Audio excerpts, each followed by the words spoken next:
Before we get started, I need to bring to your attention a very important detail. We must never, under any circumstances, attempt to start the engine if the water tank is completely empty. And why is that? Right here, inside this centrifugal pump, there's a mechanical seal, and it absolutely cannot be allowed to run dry. Should this particular situation ever occur, it will inevitably experience significant premature wear and tear, and then it will certainly begin to leak right here from underneath. Should you observe that this situation is occurring, it is absolutely crucial to rectify it with the utmost urgency in order to ensure that the other components of the assembly do not suffer any harm. So how do we go about preparing the equipment before we start the application? The very first step to begin preparing for the application is a thorough prior inspection of all the equipment. You must conduct a general inspection of the equipment daily in order to identify any potential leaks or damage, and this includes checking the following items: hydraulic hoses, verify that they are securely connected or if there are any signs of leaks.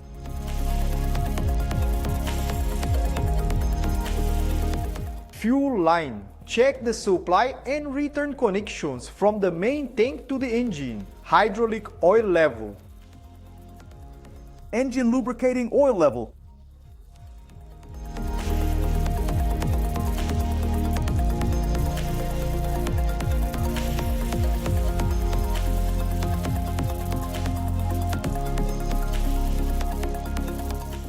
The vehicle's fuel level.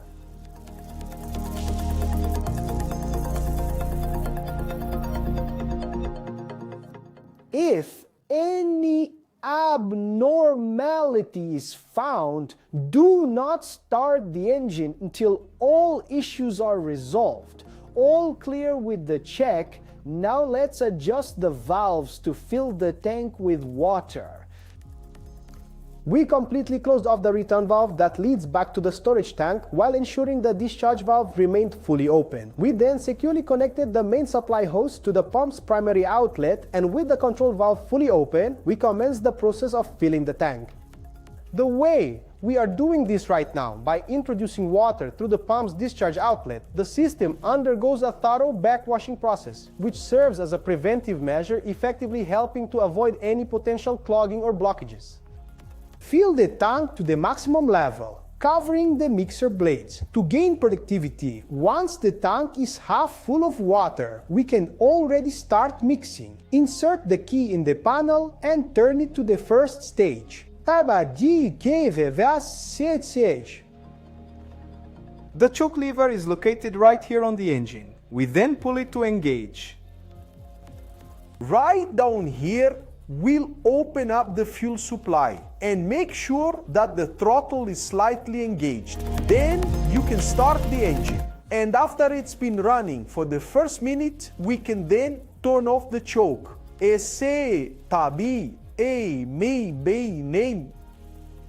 Next, activate the mixer using one of the levers, allowing it to rotate in either direction. Through the hatches grid, carefully add the ingredients in the following order.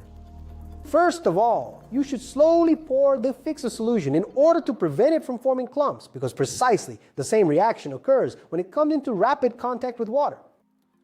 Allow it 2 minutes to fully take effect, and then very carefully break apart the mushy bundles into much smaller, more manageable portions in order to prevent any potential clogging, and then allow it to sit for an additional 2 minutes.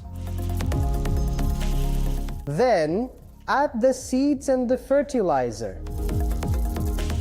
Attention! When the machine is mixing, it is crucial to exercise extreme caution. Do not, under any circumstances, place your hand beyond the safety grade. There is a significant risk of being struck by the rapidly rotating blades of the mixer. Furthermore, any foreign objects that fall into the tank could cause serious and irreparable damage to the pump mechanism. Once all of the ingredients have been thoroughly mixed together, proceed to close the hatch cover securely. Then, reverse the direction of the mixer's rotation, gradually increase the acceleration, and allow it to continue beating for a full 2 minutes until a very homogeneous mixture has been completely formed. The mixture is prepared. Now we'll connect the hoses and the specific nozzle that we'll need according to the distance required for the application. Upon receiving your equipment, you will find 3 distinct nozzles included. One of these is specifically designed for short-range application tasks, another is perfectly suited for more extensive long-range spraying operations, and the third nozzle is versatile, ideal for either thorough washing or efficient irrigation. To properly initiate the spraying process, we first open the main valve on the application hose, and subsequently we close the valve on the return line. It is crucial to stress the importance of careful handling of the valves to ensure that at no point are both valves ever closed at the same time while the machine's engine is operational, as this action will inevitably lead to a buildup of pressure with the material inside, generating a blockage and consequently causing damage to the pump's mechanical seal. We are going to proceed with applying the composition. Let's imagine that we are painting directly on the ground, using movements that are either vertical or horizontal. We can adjust the motor's acceleration depending on the specific distance or the particular type of terrain. We can also have more or less pressure applied, and if during the application process it becomes necessary to stop, it is very simple to do so. First, we open the return valve, then close the hose valve. Now you're probably asking, how much should I apply per square meter? For that is very simple. We recommend that for the first applications, you measure the area based on the tank's yield. For example, the yield will be 250 square meters.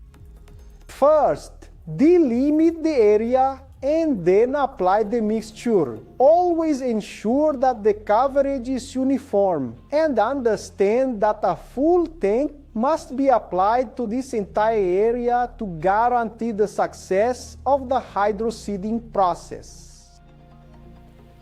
Repeat this procedure until the entire team has truly mastered the technique. At the conclusion of the application, when you observe that the entire composition has been naturally exhausted from the tank, the projection of the composition will then automatically cease. At that point, the motor should be switched off and the tank's application will be fully completed.